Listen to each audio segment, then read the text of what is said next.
Assalamualaikum warahmatullahi wabarakatuh. Sebelumnya perkenalkan, nama saya Agni Rahayu dari kelas 10 SPT 11. Di sini saya akan menjelaskan tentang kerajaan-kerajaan Islam di Indonesia. Masuknya pengaruh Islam ke Indonesia. Agama Islam tidak masuk bersamaan ke Indonesia. Islam menyebar secara perlahan-lahan melalui perdagangan. Jumlah penganut agama Islam semakin bertambah dengan melemahnya kerajaan-kerajaan Hindu dan Buddha di Nusantara. Agama Islam masuk ke Indonesia secara damai. Para penyebar agama Islam memilih berbagai unsur lokal sebagai media komunikasi dakwahnya, sehingga Islam dapat diterima di Indonesia. Ada beberapa alasan mengapa Islam dapat diterima dengan mudah oleh bangsa Indonesia. Alasan-alasan tersebut adalah: yang pertama, syarat-syarat masuk agama Islam sangat mudah. Seseorang dianggap Islam setelah mengucapkan 2 kalimat syahadat yang berisi pengakuan bahwa tidak ada Tuhan selain Allah. Yang kedua, upacara dalam agama Islam sangat sederhana jika dibandingkan dengan agama Hindu dan Buddha. Yang ketiga, agama Islam tidak mengenal sistem kasta dan menganggap semua manusia mempunyai kedudukan yang sama di hadapan Tuhan. Yang keempat, agama Islam yang menyebar di Indonesia disesuaikan dengan adat dan tradisi bangsa Indonesia. Selain itu, penyebarannya dilakukan secara damai tanpa kekerasan. Yang kelima, faktor politik ikut memperlancar penyebaran agama Islam di Indonesia, yaitu keruntuhan Kerajaan Sriwijaya dan Kerajaan Majapahit. Bukti awal masuknya Islam ke Indonesia. Sumber sejarah yang menjadi bukti awal penyebaran Islam di Indonesia tidak begitu banyak. Sumber sejarah itu berupa catatan para musafir dan pesan yang termuat pada batu nisan. Sumber-sumber tersebut adalah sebagai berikut. Yang pertama, ada catatan dinasti Tang. Sumber sejarah dari Cina itu memberitakan bahwa pada abad ke-7 telah ada pemukiman pedagang Arab di Baros, kota kecil di pantai barat Sumatera Utara. Namun, belum dapat diketahui apakah penduduk asli di wilayah itu telah memeluk agama Islam. Yang kedua, ada catatan Marco Polo. Marco Polo adalah orang Eropa yang pertama kali menginjakkan kakinya di Indonesia. Setelah ia kembali dari Cina menuju Eropa melalui jalan laut, ia mendapat tugas dari Kaisar Cina untuk mengantarkan putrinya yang dipersembahkan kepada Kaisar Romawi. Dalam perjalanannya itu, ia singgah di Pulau Sumatera bagian utara. Di daerah itu, ia menemukan adanya kerajaan Islam, yaitu Samudra dengan ibu kota Pasai. Yang ketiga, ada catatan Mahuan. Catatan musafir Cina itu memberitakan bahwa pada awal abad ke-15, sebagian masyarakat kota di pantai utara Jawa telah memeluk agama Islam. Yang keempat, ada Summa Oriental karya Tom Pires. Buku musafir Portugis itu menyebutkan bahwa pada awal abad ke-16, daerah di bagian pesisir timur Sumatera dari Aceh sampai Palembang sudah banyak masyarakat yang beragama Islam. Yang kelima, tulisan pada nisan di Leran Gresik. Tulisan pada batu nisan di Leran Gresik memberitakan wafatnya seorang perempuan muslim yang bernama Fatimah binti Maimun. Nisan tersebut dibuat sekitar abad ke-11. Dan yang terakhir, ada makam muslim di Tralaya dan Trowulan. Pemakaman dekat Mojokerto itu membuktikan bahwa pada masa pemerintahan Hayam Wuruk sudah ada bangsawan Majapahit yang memeluk agama Islam. Cara penyebaran agama Islam di Indonesia. Islam berkembang dengan pesat keluar Jazirah Arab, bahkan sampai ke Indonesia. Proses masuk dan berkembangnya agama Islam ke Indonesia melalui beberapa saluran, yaitu sebagai berikut. Yang pertama, perdagangan. Perdagangan memegang peran utama karena Islam mulai diperkenalkan melalui sejumlah bandar penting. Perdagangan itu pula yang memungkinkan persebaran pengaruh Islam yang luas di Indonesia. Jadi, persebaran itu berawal dari pesisir lalu ke pedalaman. Yang kedua, yaitu perkawinan. Bagi masyarakat pribumi, pedagang muslim mancanegara dianggap sebagai kalangan terpandang karena kekayaan atau pengetahuannya. Kedudukan itu menarik kalangan penguasa pribumi untuk menikahkan anak gadisnya dengan para pedagang itu. Sebelum menikah, sang gadis menjadi muslim terlebih dahulu. Perkawinan dapat pula terjadi antara perempuan muslim dan laki-laki pribumi. Bentuk perkawinan tersebut membentuk keluarga muslim. Keluarga muslim itu akan berkembang menjadi perkampungan muslim, lalu lebih luas lagi menjadi masyarakat muslim. Masyarakat muslim itulah yang kemudian merintis berdirinya kerajaan muslim. Yang ketiga, yaitu pendidikan. Pengenalan dan penyebaran ajaran serta nilai-nilai Islam melalui pendidikan dilakukan setelah masyarakat muslim pribumi terbentuk. Pendidikan diselenggarakan oleh para guru agama, kiai, dan ulama. Mereka mendirikan pondok pesantren untuk mendidik para santri. Yang keempat, politik. Penyebaran agama Islam secara politik dilakukan oleh para penguasa, baik dalam lingkup kecil maupun besar. Mereka mempunyai pengaruh dan menjadi panutan rakyat. Oleh karena itu, jika seorang penguasa masuk Islam, Ia selalu diikuti oleh rakyatnya, akibatnya semakin luas pengaruh politik sang penguasa, semakin luas pula penyebaran agama Islam. Dan yang terakhir adalah kesenian. Pertunjukan wayang merupakan salah satu sarana kesenian yang digunakan untuk menyebarkan Islam. Tokoh Wali Songo yang mahir mementaskan wayang adalah Sunan Kalijaga. Kisah yang ditampilkan diambil dari Mahabharata ataupun Ramayana.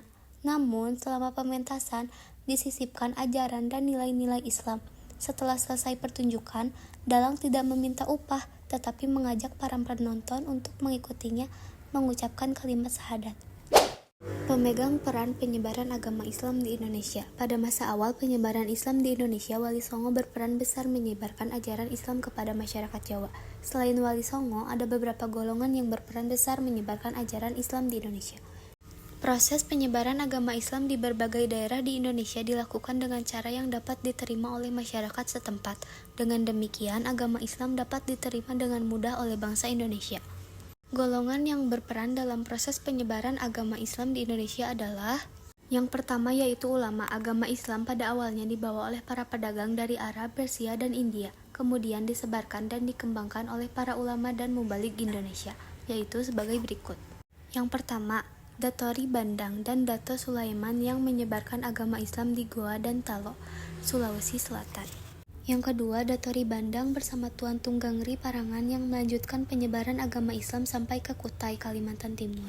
Yang ketiga, para wali dengan sebutan Wali Songo yang menyebarkan agama Islam di Pulau Jawa. Selanjutnya yang kedua yaitu pedagang. Sejak abad ke-7, pedagang muslim dari Arab, Persia, dan India telah ikut ambil bagian dalam kegiatan perdagangan di Indonesia. Di samping berdagang, para pedagang Islam dapat menyampaikan dan menyebarkan agama Islam. Yang ketiga yaitu Muslim Cina. Metode yang digunakan Muslim Cina dalam menyebarkan agama Islam di Nusantara adalah dengan banyak cara, seperti yang dilakukan para Wali Songo. Selain melalui pendidikan agama, dakwah juga dilakukan melalui pendekatan budaya dan asimilasi dengan masyarakat lokal. Mereka berbaur dan menikah dengan penduduk pribumi, serta mengajak pasangan dan keluarganya untuk memeluk agama Islam. Kerajaan-kerajaan Islam di Indonesia. Perkembangan agama dan kebudayaan Islam di Indonesia membawa pengaruh terhadap kehidupan masyarakat di Indonesia. Pengaruh tersebut mencakup bidang politik, sosial, ekonomi, dan budaya. Akibat pengaruh agama dan kebudayaan Islam, di Indonesia berdiri kerajaan yang bercorak Islam. Berikut akan kita bahas satu persatu kerajaan Islam yang ada di Indonesia. Yang pertama yaitu Kerajaan Samudra Pasai. Kerajaan Samudra Pasai merupakan salah satu kerajaan Islam di Indonesia. Kerajaan itu merupakan hasil proses Islamisasi di daerah pantai yang pernah disinggahi oleh para pedagang muslim dari Arab, Persia, dan India sejak abad ke-7 dan 8. Munculnya kerajaan itu disebabkan oleh kemunduran kerajaan maritim Sriwijaya. Kerajaan Samudra Pasai terletak di muara Sungai Pesangan di pesisir timur Aceh. Raja-raja yang pernah memerintah di Samudra Pasai adalah Sultan Malikul Soleh dan Sultan Malikul Tahir. Kehidupan ekonomi Kerajaan Samudra Pasai menitik beratkan pada sektor perdagangan karena Kerajaan Samudra Pasai terletak di jalur pelayaran dan perdagangan dunia, yaitu di Selat Malaka. Hal itu sangat mendukung kreativitas masyarakatnya untuk terjun langsung ke bidang perdagangan. Pada masa pemerintahan Malikul Soleh, Kerajaan Samudra Pasai berkembang menjadi bandar besar dan penting bagi perdagangan internasional. Sebagai kerajaan maritim di Samudra Pasai, tidak banyak ditemukan peninggalan budaya. Benda hasil kebudayaan di Kerajaan Samudra Pasai seperti batu nisan atau jirat Putri Raja Pasai yang didatangkan dari Gujarat. Jadi di Kerajaan Samudra Pasai tidak ditemukan hasil budaya asli masyarakat setempat. Selanjutnya ada Kerajaan Aceh. Kerajaan Aceh dirintis oleh Muzaffar Shah pada abad ke-15. Pusat kerajaan dibangun di atas puing-puing Kerajaan Lamuri, sebelah barat Laut Samudra Pasai. Kerajaan Aceh berkembang sebagai kerajaan Islam dan mengalami kejayaan pada masa pemerintahan Sultan Iskandar Muda. Kerajaan Aceh yang terletak di ujung barat Pulau Sumatera pernah diperintah oleh beberapa raja, yaitu Sultan Ali Mughayat Shah, Sultan Salahuddin, Sultan Alauddin Riayat Shah, Sultan Iskandar Muda, dan Sultan Iskandar Thani. Kehidupan budaya di Kerajaan Aceh tidak banyak diketahui karena Kerajaan Aceh tidak banyak meninggalkan benda hasil budaya. Selanjutnya ada Kerajaan Demak. Setelah Kerajaan Majapahit runtuh, berdirilah Kerajaan Demak sebagai kerajaan Islam pertama di Pulau Jawa. Demak merupakan kerajaan Islam pertama di Pulau Jawa. Raja-raja yang memerintah Kerajaan Demak adalah Raden Patah, Dipati Unus, dan Sultan Trenggono. Kehidupan perekonomian Kerajaan Demak menitik beratkan pada sektor perdagangan dan pertanian. Pada waktu Kerajaan Demak berkuasa, agama Islam berkembang dengan pesat di Pulau Jawa. Perkembangan agama Islam didukung oleh para wali atau ulama. Selanjutnya ada Kerajaan Banten. Pada tahun 1525, Sunan Gunung Jati atau Syarif Hidayatullah dari Cirebon meletakkan dasar-dasar pengembangan agama dan kerajaan Islam, serta perdagangan di Banten. Kehidupan politik sebuah kerajaan sangat dipengaruhi oleh raja yang memerintahnya. Raja-raja yang pernah memerintah Kerajaan Banten adalah Hasanuddin, Panembahan Yusuf, Maulana Muhammad, dan Sultan Ageng Tirtayasya. Sejak daerah Banten diislamkan oleh Sunan Gunung Jati, kehidupan sosial masyarakatnya secara perlahan mulai berdasarkan ajaran Islam. Seperti kerajaan lainnya yang mengandalkan perekonomiannya pada bidang pelayaran dan perdagangan, hasil kebudayaan masyarakat Banten pun tidak banyak diketahui. Selanjutnya ada Kerajaan Mataram. Karena jasanya membantu Sultan Hadiwijaya dalam menghadapi Arya Penangsang, Ki Ageng Pemanahan diberi hadiah daerah Mataram.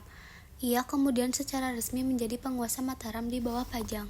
Kerajaan Mataram mencapai puncak kejayaannya pada masa pemerintahan Sultan Agung Hanyokrokusumo. Kehidupan sosial masyarakat Kerajaan Mataram bersifat agraris. Atas dasar kehidupan agraris disusun suatu masyarakat yang bersifat feodal. Kerajaan Mataram terletak di daerah pedalaman sehingga bukan merupakan jalur perdagangan. Pada masa kekuasaan Mataram, kehidupan kebudayaannya berkembang dengan baik. Perkembangan kebudayaan itu berupa seni tari, seni pahat, seni suara, dan seni sastra. Keruntuhan Kerajaan Mataram diawali dengan ditandatanganinya Perjanjian Giyanti pada tanggal 13 Februari 1755. Selanjutnya ada Kerajaan Makassar. Kerajaan Makassar sebenarnya terdiri atas dua kerajaan, yaitu Kerajaan Goa dan Talo. Kemudian kerajaan itu bersatu di bawah pimpinan Raja Goa, yaitu Daeng Mandraba. Setelah menganut agama Islam, ia bergelar Sultan Alauddin. Letak Kerajaan Makassar sangat strategis karena berada di jalur lalu lintas pelayaran antara Malaka dan Maluku. Kehidupan sosial masyarakat Kerajaan Makassar diwarnai oleh ajaran agama Islam. Mayoritas masyarakat Makassar beragama Islam sampai sekarang. Kerajaan Makassar bersifat maritim. Kebudayaannya dipengaruhi oleh keadaan tersebut, seperti pembuatan alat penangkap ikan dan kapal pinisi. Makassar sebenarnya tidak memiliki hasil bumi yang berlebih untuk diperdagangkan. Hasil bumi yang dihasilkan di Makassar hanya beras. Makassar lebih berperan sebagai pelabuhan singgah. Selanjutnya yang terakhir ada Kerajaan Ternate dan Tidore. Kerajaan tertua di Maluku sebenarnya Jailolo, tetapi karena kekurangan penduduk, kerajaan itu tidak dapat berkembang. Di samping Jailolo ada Kerajaan Tidore, Bacan, Obi, dan Ternate. Di antara kerajaan-kerajaan itu, yang paling berkembang adalah Ternate. Kerajaan itu kaya akan hasil rempah-rempah sehingga menarik banyak pedagang. Kemajuan pesat Kerajaan Ternate dan Tidore tidak terlepas dari raja yang pernah memerintah, yaitu Sultan Zainal Abidin, Sultan Tabarigi, Sultan Hairun, dan Sultan Babullah. Sebagian besar kehidupan sosial masyarakat Kerajaan Ternate dan Tidore diwarnai oleh kehidupan Islam. Kehidupan ekonomi Kerajaan Ternate dan Tidore menitik beratkan pada kegiatan perdagangan sebagai sumber keuangan kerajaan. Hasil kebudayaan yang terkenal dari rakyat Maluku adalah perahu kora-kora atau perahu kecil yang dapat bergerak cepat. Selain peninggalan itu, jenis kebudayaan Maluku lainnya tidak banyak kita ketahui. Sekian dari saya. Wassalamualaikum warahmatullahi wabarakatuh. Bye-bye.